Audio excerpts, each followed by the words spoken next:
તો આપણે વાત કરીશું સુરતની. તો સુરતના સરથાણા વિસ્તારમાં એક નાનકડા બાળક સાથે ક્રૂરતા થયા અંગે ચિંતાજનક ઘટના સામે આવી છે. યુવતી અપેક્ષાબેન દ્વારા 7 વર્ષના બાળકને ડોરબેલ વગાડવાના બાબતે ક્રૂરતાપૂર્વક માર મારવામાં આવ્યું. સમગ્ર ઘટનાના સીસીટીવી ફૂટેજ સામે આવ્યા છે, જેમાં મહિલાની ક્રૂરતા સ્પષ્ટપણે કેદ થયેલી છે.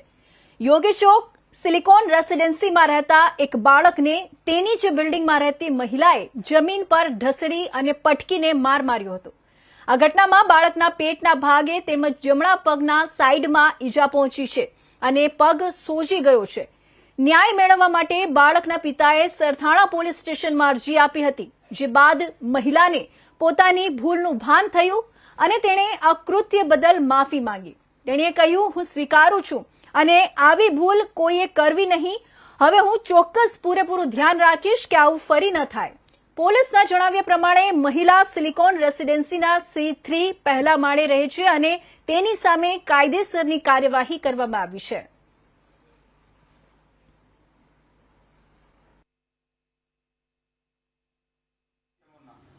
મારું નામ સુધીરભાઈ ભોળાભાઈ વગાસિયા છે.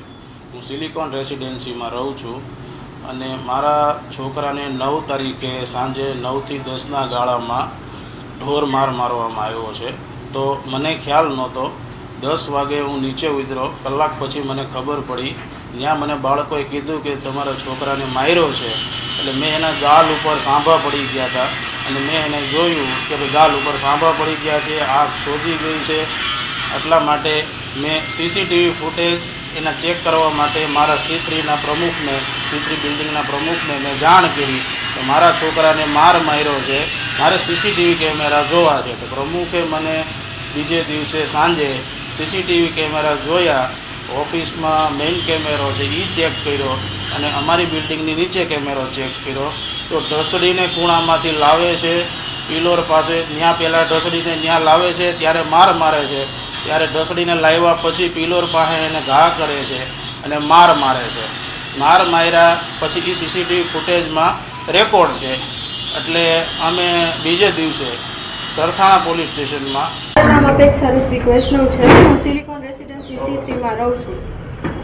મારો ફ્લેટ નંબર 101 છે. મારી બિલ્ડિંગનો એક છોકરો દેવાંશ કરીને છે, એ રાતના 10 વાગ્યા પછી ડોરબેલ મારીને વયો છે. એવું એને 6 થી 7 વખત કર્યું.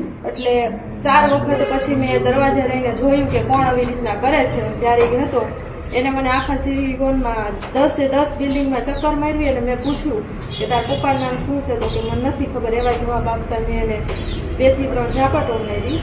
તો એ મારી ભૂલ છે, એ હું સ્વીકારું છું અને આવી ભૂલ કોઈએ કરવી નહીં અને હું પણ હવે ચોક્કસ પૂર્વક ધ્યાન રાખીશ કે એવું નહીં કરું.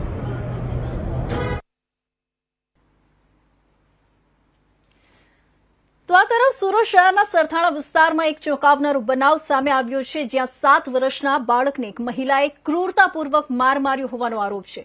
આ મામલે સરથાણા પોલીસે તાત્કાલિક કાર્યવાહી કરી મહિલાની અટકાયત કરી છે. મહિલા દ્વારા પોતાની ભૂલ સ્વીકારી માફી પણ માંગવામાં આવી છે. આ સમગ્ર ઘટનાને લઈને અનેક સવાલો ઉભા થયા છે. આ સમગ્ર ઘટનાને લઈને પોલીસ કાર્યવાહી, કાયદાકીય દ્રષ્ટિકોણ અને સમાજ માટેનો સંદેશ જાણવા માટે આપણે આ મુદ્દે વધુ વિગતો જાણવા માટે અમારી સાથે ફોન લાઈન પર જોડાયા છે ઇન્ડિયા ન્યૂઝ ગુજરાતના બ્યુરો ચીફ શૈલેષભાઈ ત્રિવેદી સર છે. જી સર, આ સમગ્ર ઘટનાની શરૂઆત કેવી રીતે થઈ અને બાળક સાથે મારપીટ કરવાની આ જે ઘટના પાછળનું ચોક્કસ કારણ શું સામે આવ્યું છે? સુરતના સરથાણા વિસ્તારની આ સમગ્ર ઘટના હોવાનું સામે આવ્યું છે. સરથાણા વિસ્તારના એક એપાર્ટમેન્ટની અંદર કેટલાક બાળકો જે છે એ ફ્લેટના ડોરબેલ મારીને નાસી જતા હોવાનો આક્ષેપ કરીને એક મહિલાએ એક બાળકને ઢોર માર માર્યો હતો. એટલું જ નહીં, તેને ત્યાં ઢસડ્યો પણ હતો અને ખૂબ ગંભીર કહી શકાય તેવી આ ઘટના સામે આવી હતી. સમગ્ર ઘટના જે સોસાયટીના સીસીટીવી છે એમાં કેદ થઈ ગઈ હતી. આ મામલે બાળકના પિતાએ સરથાણા પોલીસમાં અરજી પણ કરી હતી. સરથાણા પોલીસે મહિલાની અટકાયત કરી અને તેની પાસે માફી પણ મંગાવી છે. હાલ તો આ સમગ્ર મામલો થાળે પડ્યો છે, પરંતુ સીસીટીવીમાં સ્પષ્ટ દેખાય છે કે મહિલા કેટલી ક્રૂરતાથી આ બાળકને માર મારી રહી છે અને તેને ઢસડી રહી છે.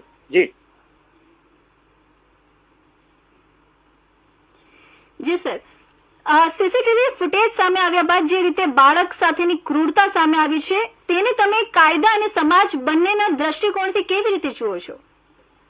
જે સમગ્ર ઘટના બની છે ચોક્કસપણે ખૂબ જ નિંદનીય છે. નાના બાળકો કદાચ મસ્તી તોફાન કરતા હોય તો પણ તેમની સાથે આટલું ક્રૂર વર્તન ન થવું જોઈએ અને એને સબક શીખવવા માટે જ પોલીસે આ મહિલા પાસે માફી પણ મંગાવી છે. સાથે સાથે સમગ્ર ઘટનાને તે બાળકના માનસ ઉપર ખૂબ જ ગંભીર અસર થતી હોય છે. આવા તબક્કે પણ મહિલા પાસે માફી મંગાવી અને ભવિષ્યમાં કોઈની પણ સાથે આવું કૃત્ય ન કરે તેને ચોક્કસપણે પોલીસે તકેદારી રાખી છે. જો કે હાલ તો આ સમગ્ર મામલામાં પોલીસની દરમિયાનગીરી અને મહિલાની માફી બાદ સમગ્ર મામલો થાળે પડ્યો હોવાની વિગતો મળી રહી છે, પરંતુ ઘટના સમગ્ર શહેરમાં ભારે ચકચાર મચાવી છે.